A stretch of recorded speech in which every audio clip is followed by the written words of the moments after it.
그때 이거를 일단 나가서 한 문장을 써봐라. 네. 시작을 해봐라. 네. 맞습니다. 첫 번째 문장을 쓰면 두 번째 문장도 쓰겠죠. 맞습니다. 용기가 필요하시면 책을 한번 읽어보시죠. 그렇죠. 여유를 훔치는 방법. 네. 되게 지금 여유가 없어 보여요. 되게 홍보에 굉장히 급해 보이긴 하는데. 네, 지금 판매 중이거든요. 그렇군요. 네, 어떻게 될지 모르겠 때문에. 네, 알겠습니다. 네, 안녕하세요. 메인라이프 시청자 여러분, 이시안입니다. 자, 오늘 헤이든원 배우님, 작가님, 그리고 포토그래퍼님, 이 세 가지를 다 하고 계시는, 그 중에서 이제 배우님이신데, 적응이 안 되네. 그건 뭐라고 그래? 포토그래퍼가 적응이 안 돼. 포토그래퍼. 쉽지 않네요, 네, 이게. 알겠습니다. 네, 네. 그러면 우리 헤이든 사람과 그냥 같이 이야기 나눠볼 텐데, 원래 이제 배우시고요. 네이버나 이런 데 검색해보시면 여러 가지 그 필모 같은 네. 것들이 뜨니까 한번 보신 보시면. 적도 있을 거고 뭐. 그렇죠, 네. 그렇죠. 나쁜 놈으로 기억하고 있다. 네. 네. 나쁜 놈, 맞는 놈, 뭐 까부는 놈 많습니다. 네, 보시면 될 것 같고요. 오늘은 특별히 여러분과 같이 글쓰기에 대한 이야기를 좀 하려고 모셨어요. 왜냐하면 여유를 훔치는 방법이라는 이 책도 이번에 두 번째 책으로 나왔고, 네. 왜냐하면 내가 전문적으로 글을 써야지라고 시작을 한 게 아니잖아요. 그렇죠, 저는. 네, 그러니까 배우로서의 어떤 커리어를 이어가다가 여러 가지 기회가 돼서 글을 쓰게 됐는데, 맞습니다. 기회가 있다고 다 책이 나오고 글이 되는 건 아니니까 네. 그런 부분에 있어서는 특별히 뭐 노하우까지는 안 가더라도 자기만의 어떤 경험들을 나눠줄 수는 있을 것 같아요. 네, 그래서 이제 그 얘기를 좀 하고자 하는데요. 네네. 배우로서 활동을 하다가 책을 두 권을 내신 거잖아요. 네. 근데 처음 책을 내실 때는 어떤 계기로 그게 가능했었던 거예요? 이게 사실 지금 갑자기 얘기하니까 좀 창피하긴 한데 우리 위대하신 우리 작가님 앞에서 제가 90몇 권을 내신 고작 저는 제가 글쓰기를 네. 얘기하기는 좀 그렇지만 네. 첫 번째 책은 제가 이제 미국에 과감하게 그 코로나 때 도전을 막 하고 목숨을 걸고 막 왔다 갔다 했거든요. 네, 저는. 미국에 이제 오디션 같은 것도 하고, 네, 영어도 혼자 독학해서 네네. 그냥 맨땅에 헤딩하러 갔는데 그 90일의 여정이 어떤 저의 삶에 굉장히 지금 큰 양분이 됐어요. 근데 거기에 가장 큰 건 사람이었어요. 사람들과의 만남, 인연들, 그를 통해서 제가 나아갈 수 있는 어떤 힘들. 그거 너무 재밌는 거예요. 이런 사람을 만난 것도 저도 웃긴 거예요. 근데 그분들 더 웃기죠. 이 한국에서 어떤 애가 가방 2개 들고 와서 진짜 시애틀까지 오고 뭐 애틀랜타까지 가고 뭐 LA까지 오고 이러는 게. 근데 그 스토리를 저는 재밌으니까 그냥 혼자 노트북에 좀 써놨어요. 이거 책으로 내면 재밌겠다. 이런 그냥 혼자의 생각? 근데 그때는 당연히 책이 안 나왔는데 1년 반 뒤에 제가 이제 미국 시사회 가기 전에 복싱장에 2주 정도 운동을 하러 등록을 하는데 관장님한테 딜을 했죠. 한 달 제가 못하고 2주밖에 안 하는데 좀 이렇게 디스카운트를 좀 많이 다니던 체육관이라서 그러니까 관장님이 알았어요. 그럼 원래는 이렇게 안 되는데 요만큼만 내. 그래서 감사합니다 이러고 줄넘기를 시작했죠. 근데 그 상담할 때 옆에서 이렇게 링에서 떼굴떼굴 구르던 아저씨가 계셨어요. 아저씨가 아니라 어떤 형님이. 죄송합니다. 형님이.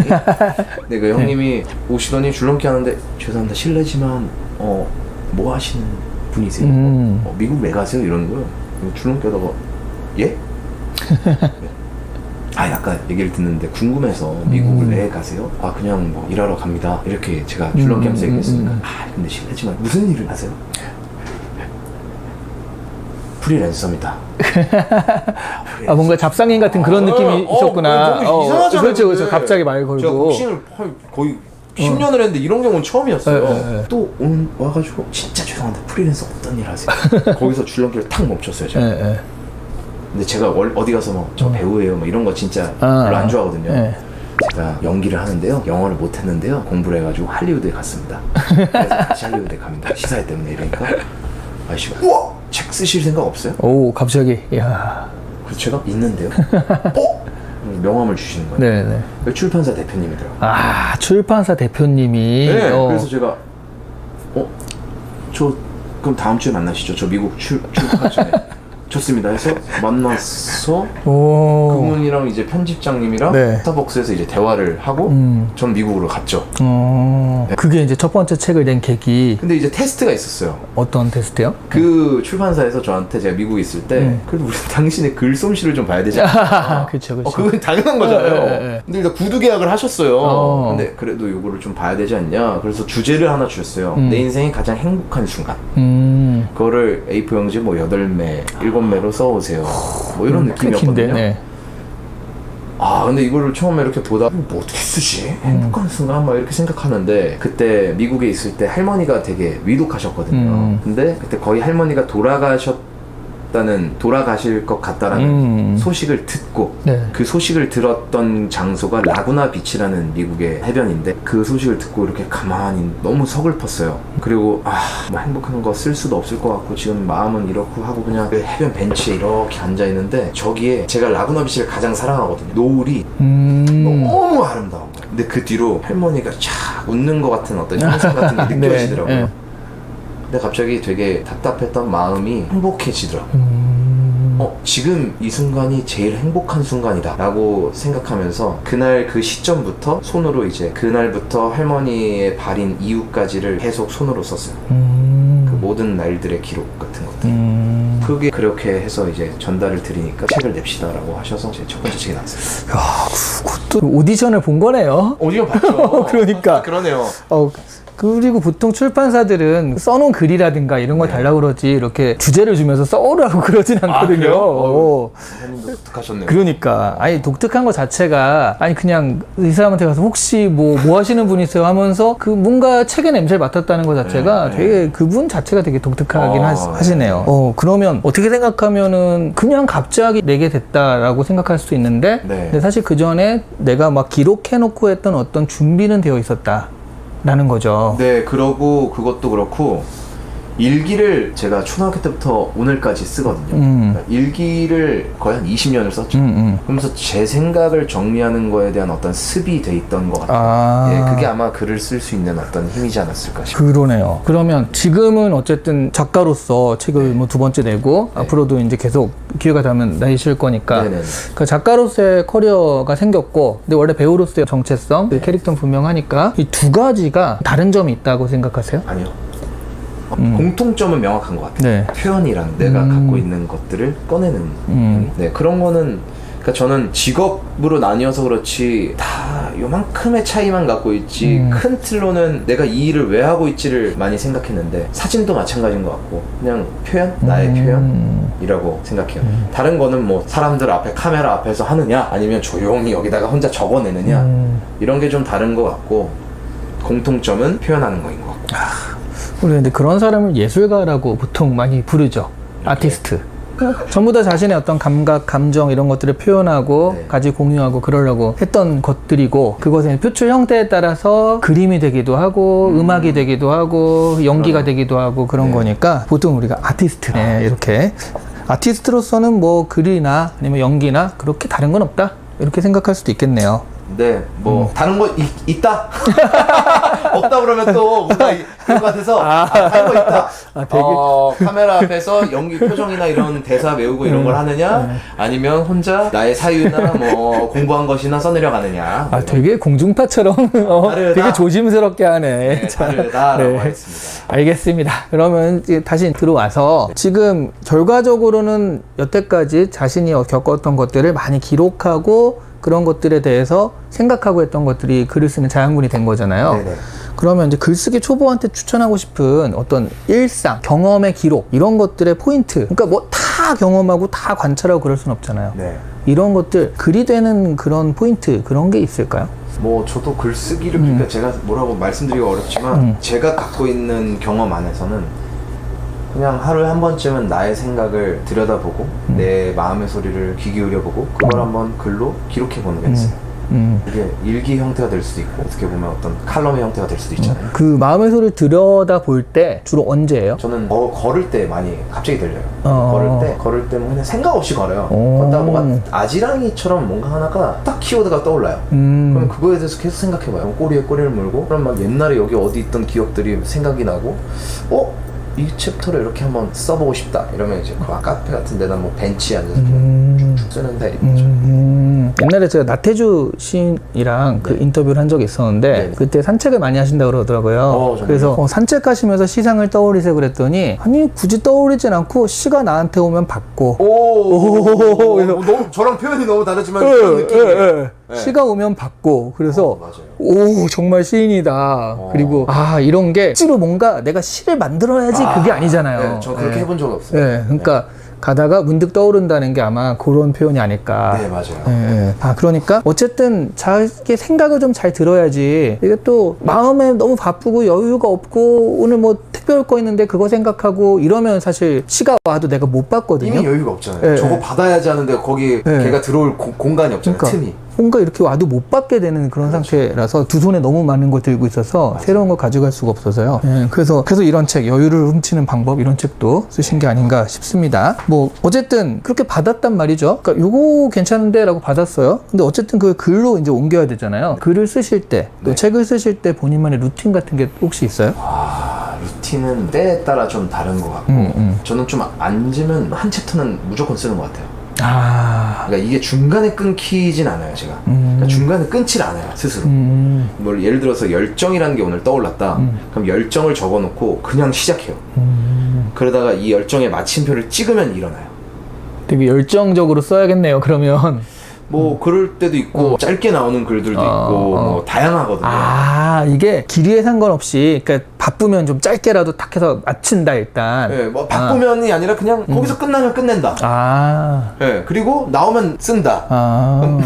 없으면 멈춘다. 단순하게. 그러니까 글이 안 써지면 안 써지는 대로 거기까지. 글을 안 써주면 안 써요, 그냥. 그러니까 글이 안 써질 때 굳이 뭐 앉아가지고 이럴 필요는 없다는 거죠. 그럴 필요는 그거는 어떤 글이 될까요? 전 잘 모르겠어요. 네. 글쓰기가 너무 힘들다라는 괴로움을 토로하는 글이 차라리 되겠죠. 뭐 거기서 글쓰기의 괴로움 챕터가 있으면 그때부터 써지겠죠. 지금은 생각하는데 떠오르지 않는다. 아무리 생각해도 앞에 바람만 불어댈 뿐 뭐 나는 내 손은 움직이지 않은 것 같지만 또 움직이고 있다. 이런 게 써내려가는 거 아닌가? 이러면서 저는 쓸 것 같아요. 안 써지는 거에 대해서. 그러다 보면 또 뭐가 떠오르더라고요. 그러게요. 이게 사람마다 스타일이 다 달라서. 맞아요. 이게 어느 게 정답이다라고 할 수는 없거든요. 이건 제 스타일입니다. 제 스타일. 근데 많은 분들이 무라카미 하루키가 쓴 에세이, 직업으로서의 소설가 이런 걸 보고 어설프게 좀 따라하시면 무라카미 하루키는 하루에 몇 시간씩 몇 페이지 이상. 그거 그분의 루틴이죠. 그러니까 회사원처럼 쓴다. 나는 그렇게 쓴다라는 게 그래서 사람들이 그래. 난 글을 쓰려면 무라카미 하루키처럼 이렇게 해야 돼라고 하는데 그건 무라카미 하루키의 루틴이거든요.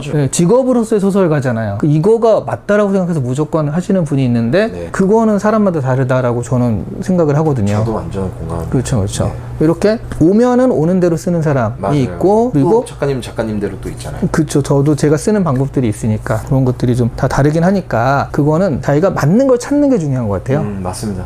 맞아요. 내 몸에 맞는 거, 내 옷 입으라 그러잖아요. 그러니까. 남의 옷 입지 말고. 그러면 그 책도 많이 읽으시잖아요. 책을 이제 만드시는 분들이 좀 공부를 한다라고 했을 때 도움이 되는 공부. 그러니까 글을 계속 써보는 게 더 도움이 되는 것 같아요. 책 같은 걸 많이 읽는 게 더 도움이 되는 것 같아요. 둘 다 해야 되지 않을까. 물론 둘 다지만 둘 중에 하나를 택해라 그러면. 근데 뭐가 글을 많이 써서 이 글이 써졌는지 책을 많이 읽어서 이 글이 나왔는지 저는 몰라요. 근데 계속해서 그런 행위들을 하다 보면 이 안에 나도 모르게 어떤 축적돼 있는 어떤 데이터 안에서 좋은 문장들이나 좋은 생각들 확실히 나오는 것 같고 책을 많이 읽어서 좋은 점은 확실한 건 제가 이야기를 할 정리, 요약을 할 수 있게 됐더라고요. 좋은 표현들로. 그거는 진짜 독서의 장점이지 않을까? 그러니까 또 독서를 많이 한다 해서 글을 잘 쓰는 건 아닌 것 같아요. 독서를 많이 했으면 내 표현을 한번 뱉어보는 게 쓰는 거잖아요. 그렇죠.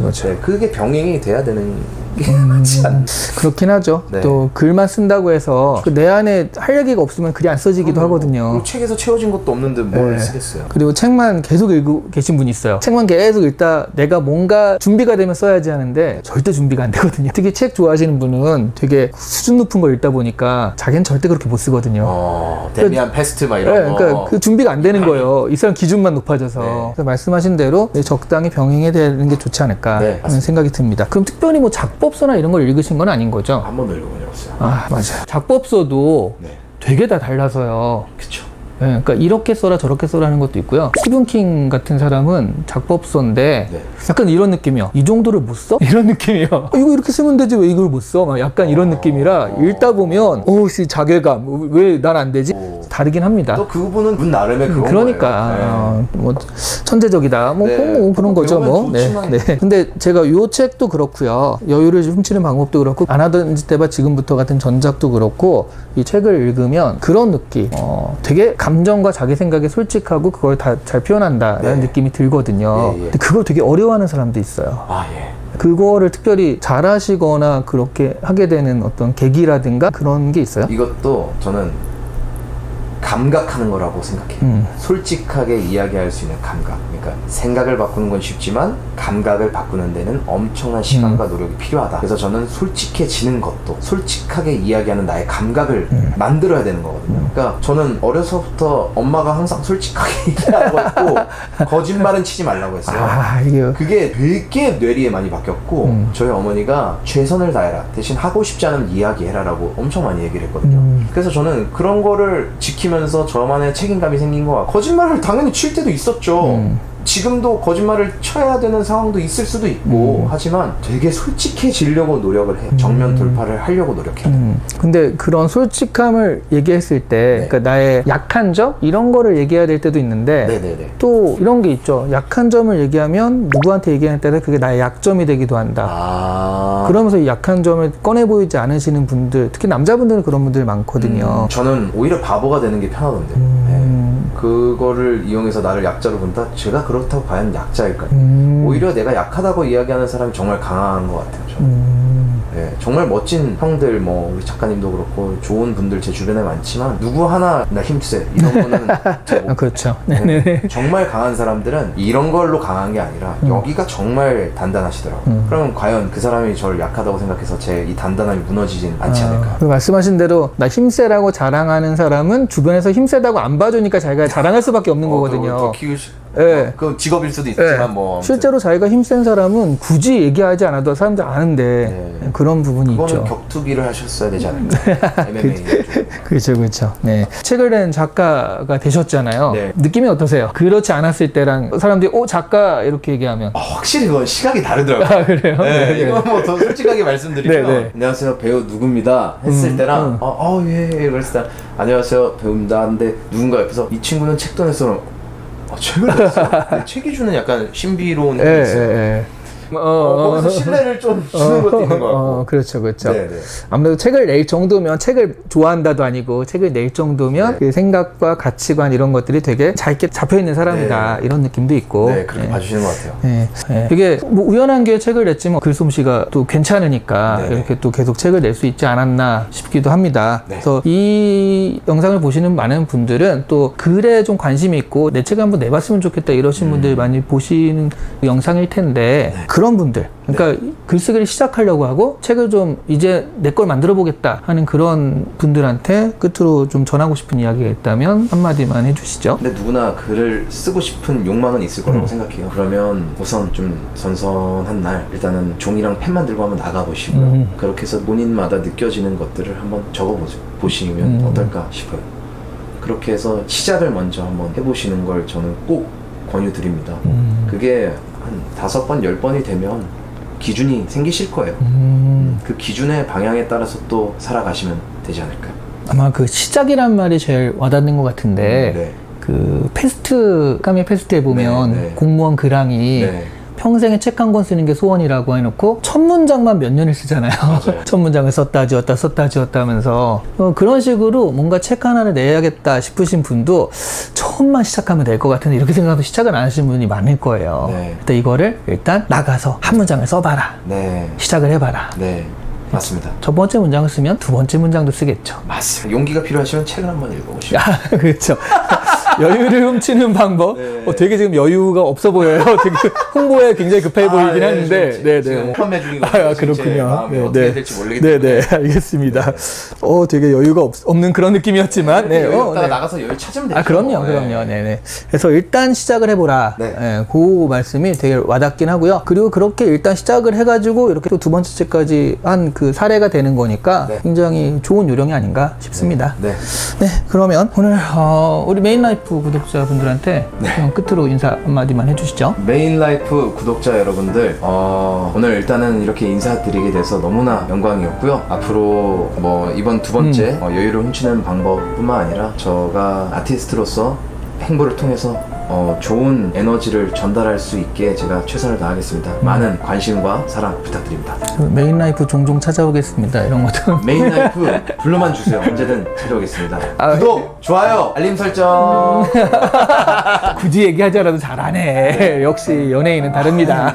네, 오늘 나와주셔서 감사하고요. 네, 다음에 또 좋은 기회 뵙도록 하겠습니다. 네. 네, 감사합니다. 감사합니다. 네.